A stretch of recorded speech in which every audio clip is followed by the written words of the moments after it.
قابیل اور اس کی اولادوں کے یہاں فحاشی اور عریانی اپنے عروج پر تھی، اور یہ فسادی لوگ شرک و بت پرستی میں مبتلا تھے۔ حضرت آدم علیہ السلام نے 960 سال کی عمر پائی۔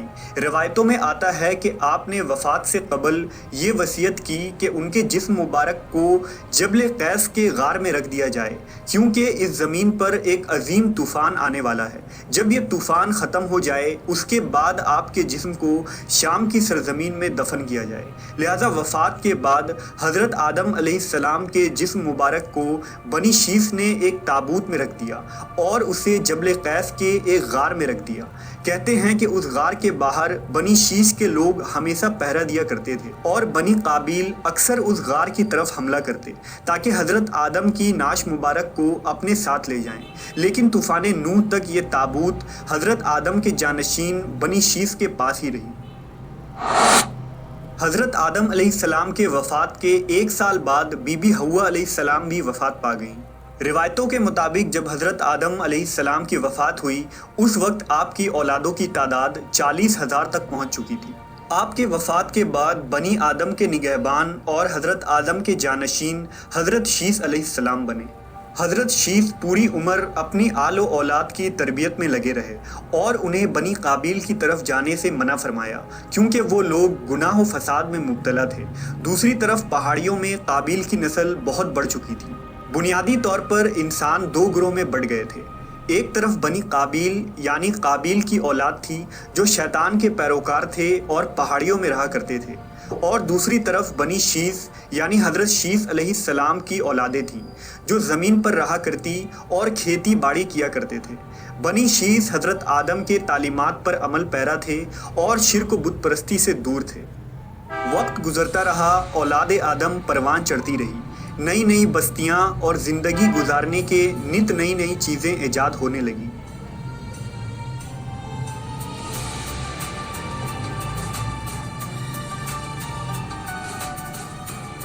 دوسری طرف بنی قابیل اتنے سرکش ہو گئے تھے کہ وہ اکثر بنی شیث پر حملہ آور ہوتے اور ان کے اناج وغیرہ لوٹ کر لے جایا کرتے تھے۔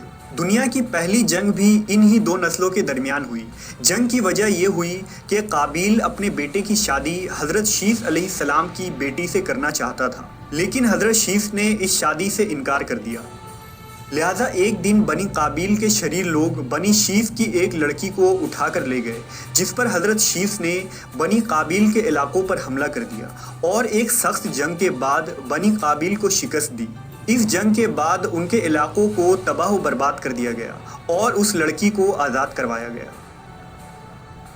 جبکہ دوسرا نظریہ یہ ہے کہ بنی قابیل اور بنی شیث دراصل بعد میں ایک ہو گئے تھے۔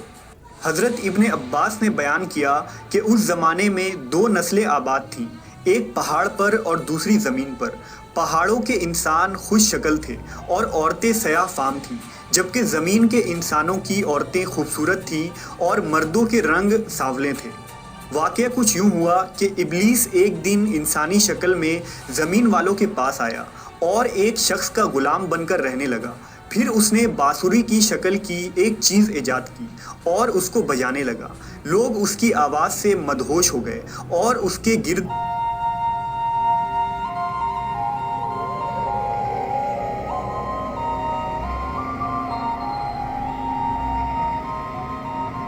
پھر ایک دن میلے کا مقرر ہو گیا جس میں مرد عورتیں جمع ہونے لگے۔ اس میلے میں عورتیں خوب سج دھج کر نکلتی اور میلے کی خبر دور دور تک پہنچ گئی۔ لہٰذا ایک دن بنی قابیل کا ایک شخص اس میلے میں آ گیا۔ جب اس نے بنی شیث کی عورتوں کی خوبصورتی اور حسن کو دیکھا تو اس کے دل میں شر پیدا ہوا۔ اس نے واپس جا کر پہاڑ میں رہنے والے بنی قابیل کو بنی شیث کی عورتوں کے حسن و جمال کے بارے میں بتایا۔ لہٰذا وہاں کے لوگ میدانی علاقے میں آنے لگے۔ بنی قابیل ان بستیوں میں آئے اور ان لڑکیوں کے ساتھ بدکاری میں پڑ گئے۔ انہوں نے آپس میں شادیاں بھی کی، جس سے بنی قابیل اور بنی شیث آپس میں خلط ملط ہو گئے۔ روایتوں میں آتا ہے کہ حضرت شیث کی 33 اولاد انوش کے یہاں قینان پیدا ہوئے، جن کی نسل سے حضرت ادریس علیہ السلام تھے، جنہیں نبوت سے سرفراز کیا گیا۔ حضرت ادریس کی نسل سے حضرت نوح علیہ السلام پیدا ہوئے، جن کے زمانے میں طوفان آیا۔ اس طوفان کے بعد نوح علیہ السلام کے 3 بیٹے باقی رہے، سام، حام اور یافس۔ حضرت نوح نے زمین کے 3 حصے کیے اور اپنے بیٹوں میں تقسیم کر دیے۔ حام کو افریقہ کا وسط اور شمالی حصہ دیا گیا، سام کو وسط ایشیا اور عرب کا حصہ ملا، اور یافس کو روم اور مغربی علاقوں کے ملک دیے گئے۔ لہٰذا آج عرب اور وسط ایشیا کے لوگ سام کی اولادیں ہیں، افریقہ کے باشندے حام کی اولادیں ہیں، اور مغربی ممالک اور یورپ کے لوگ یافس کی اولادیں ہیں۔ آج بنی قابیل اور بنی شیث آپس میں مل چکے ہیں اور یہ کبھی علیحدہ نہیں کیے جا سکتے، مگر یہ کہ ہم اپنے باپ حضرت آدم کی وصیتوں اور نصیحتوں پر عمل پیرا ہو کر بنی شیث کے راستے پر چل کر ہی فلاح پا سکتے ہیں۔ بنی قابیل اور بنی شیث کی یہ تاریخی جنگ صرف ایک خاص زمانے تک نہ رہی، بلکہ آج بھی یہ جنگ جاری ہے اور تا قیامت جاری رہے گی۔ اس جنگ میں فتح یاب وہی ہوگا جو اپنے جد اعلیٰ کی روایتوں اور تعلیمات پر قائم رہے گا۔